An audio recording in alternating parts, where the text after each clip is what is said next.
ngithi mina lawo bantwana labo obahushulile sisiwami wakhipha umntwana wamlahla ngenxa ukuthi wawungafuni babona abantu ukuthi wena sukhulelwe nawe sisiwami ongumzalwane uqobo wajola nomfundisi noma nenceke ethile noma nomuntu ngaphandle wathi mawujola wathola ukuthi sukhulelwe wahamba wayokwenza i-safe abortion. Yes, kwaba safe kuwena sisiwami. Kodwa uyazi ukuthi usungumbulali ngokwenza lokho na. Nalo wayekulekelela odokotela wayekulekelela ukuthi wenze leyo nto ngingababulali naye. Wena ufana nomuntu owahamba wayokhokhela inkabi ukuthi inkabi ayibulale umntwana wakho. Lo mntwana loyo ukhona ngale phezulu ezulwini ukulindile. Ulinde umhla wokuphela ukuthi mangabe ufa afike akubuze ukuthi wawumbulalelani emhlabeni na engakawuboni ngisho umhlaba wena wamqashela inkabi yambulala. Hayi uzokubuza bonke abakhipha izisu akhathalekile ukuthi kunamagama abhaliwe amabhodi abhaliwe ngabona eThekwini kakhulu lento ibhaliwe eThekwini osenza abortion ngapha nangapha kubhaliwe yonke indawo amabhodi yawabona maningi ngendlela esimanga. Akhathalekile ukuthi ukhiphe ngendlela esafe.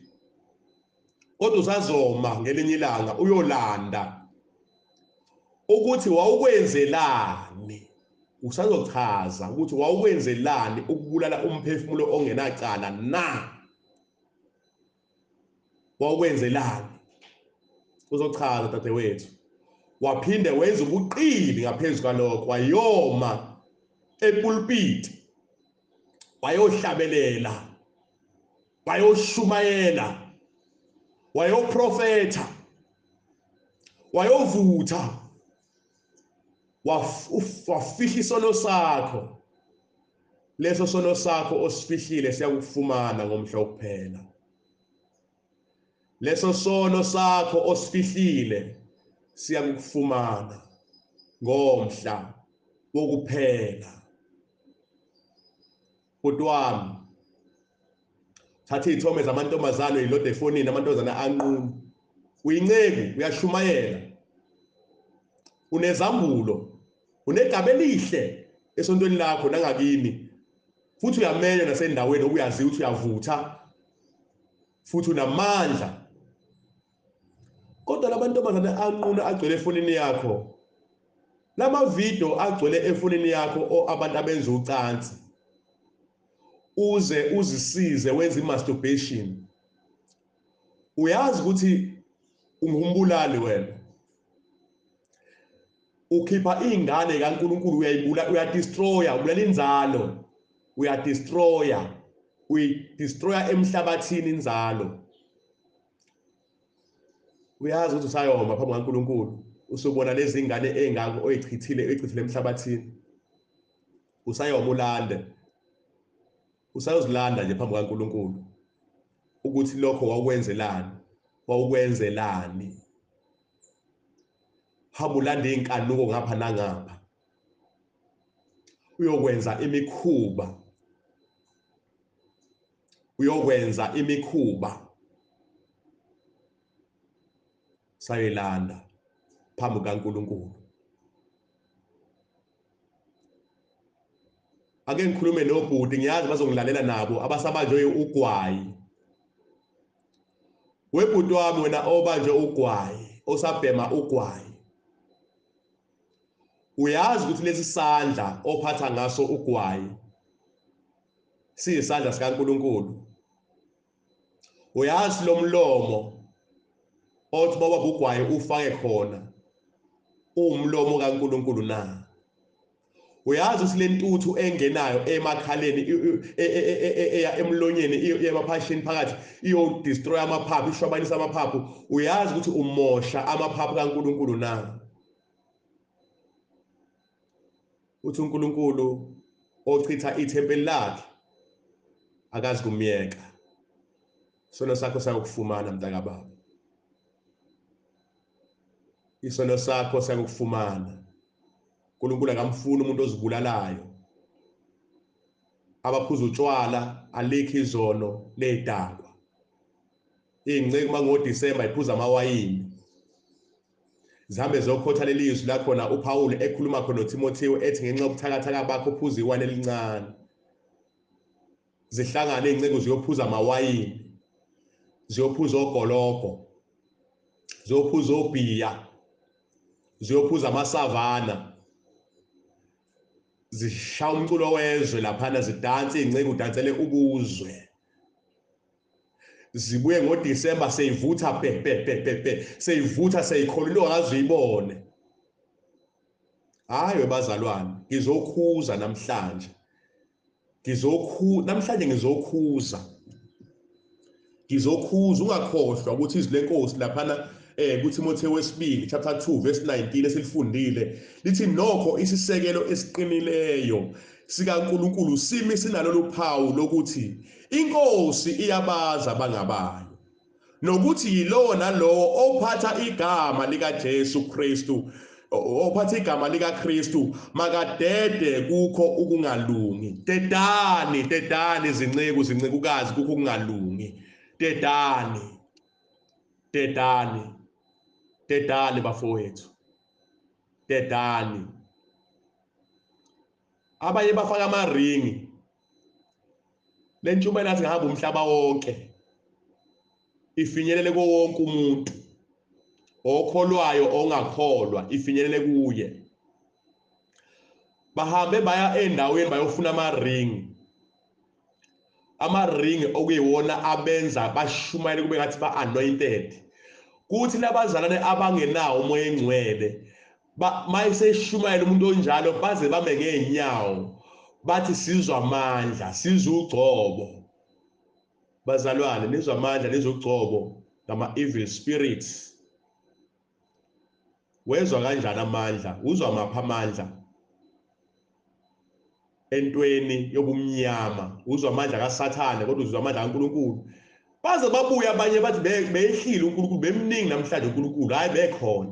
Ubehlile uNkulunkulu namhlanje beshunyayezwa ingceku efake iringi yamadimoni eyaya emadimonini yayofuna iringi yokuthi mayishumayela kube khona amandla ehlayo isenzakalayo khona izothanda. Lithi izwi lenkosi kuyomsiza ngani umuntu ukuba azuze izwe lonke kepha alahlekelwe ukuphila kwakhe? Kuyokusiza ngani mntaka baba usuhambe wakhokha imali uyofuna izinto zokushumayela izinto zokuprofetha amadimoni wakulayishe kuwena ushumayele ngawo utshelwe wona imessage okufanele ushumayele ngawo ekugcineni uyolahlwa esihogweni lawo madimoni aphinda ayokuhlupha ayokubuza ukuthi wawungamkhozi ngani uNkulunkulu ngeqiniso ngoba uJesu wafela bonke abantu ukuze abantu babuyisane noNkulunkulu. Wabafela bonke abantu uJesu. Fela bonke abantu. Ungaliphathi ngeze igama likaNkulunkulu. Lona lo phatha igama likaKristu.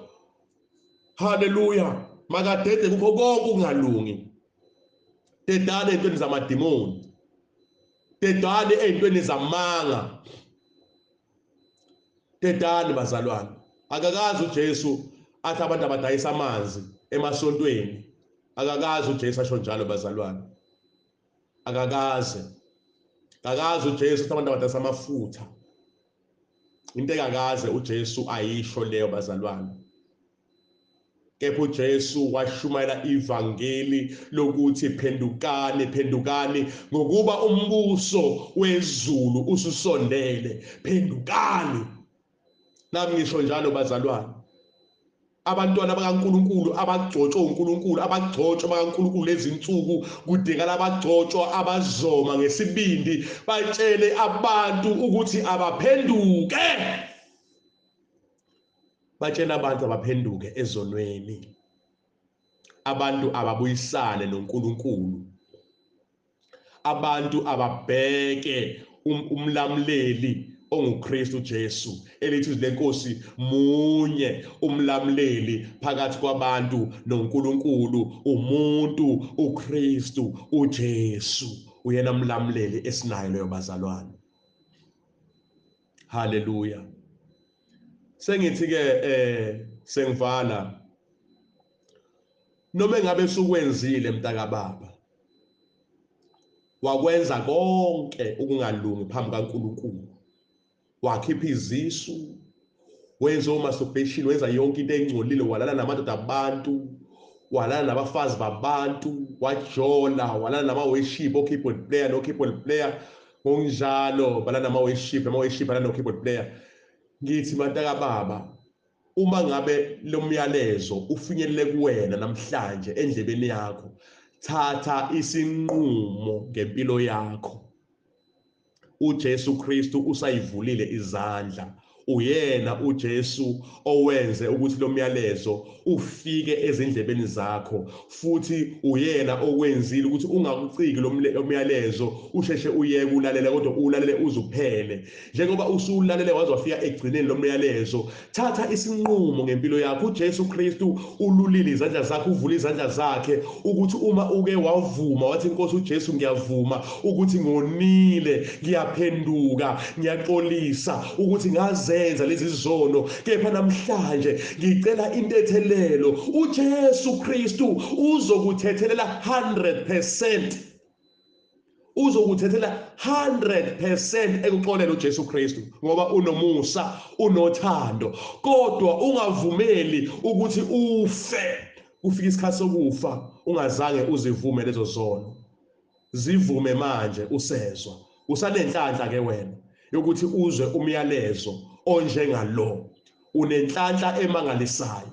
Abanye bafela kuwona amanyala, abanye bafa bangazivumanga, bafa basafuna ukuyivuma. Wena unenhlanhla ozofa usuzwile, ngoba nginesho yokuthi uzophenduka ngeqiniso, uzihlambulule, uzingcwelise. Haleluya. Hamba ke mntaka baba uyozihlambulula, hamba mntaka baba uzingcwelise, ubuyisane noJesu. Wena obungakakholwa, thatha isinqumo, thatha isinqumo, thatha isinqumo mntaka baba. Ungayi esihogweni usuzwe intshumayelo enjengalezi, ungayi esihogweni. Sikhona isihogo, likhona izulu. Umuntu mayenze kahle phambi kaNkulunkulu, waphila impilo engcwele, wahamba ngendlela uNkulunkulu afuna ngayo, uyaphakatha ezulwini, ngoba ezulwini kungenwa ngoJesu Kristu. Ngaphandle kaJesu Kristu akekho umuntu ongena ezulwini. uJesu uyena oyisango. Ngakho thatha isinqumo, wamukele uJesu, umvume enhlizweni yakho, ukholwe enhlizweni yakho, umvume ngomlomo ukuthi uJesu Kristu inkosi. Bese uyovuma izono zakho, uzishiye zonke, uhambe ngobungcwele, uhambe ngokwesaba. Haleluya. Wena mzalwane obusukholwa, wahamba endleleni wawa, wabuyela emadlozini, mntaka baba, thatha isinqumo ingakafiki imihla yakho yokuba wahlukane nenyama yakho. Thatha isinqumo, ngoba ulaka, intukuthelo kaNkulunkulu iphezu kwakho. Umthukile uNkulunkulu, wayophinga nabanye uNkulunkulu, athe masingaphingi nabo, ngoba kuyisimengiso kuNkulunkulu ukwenza lokho.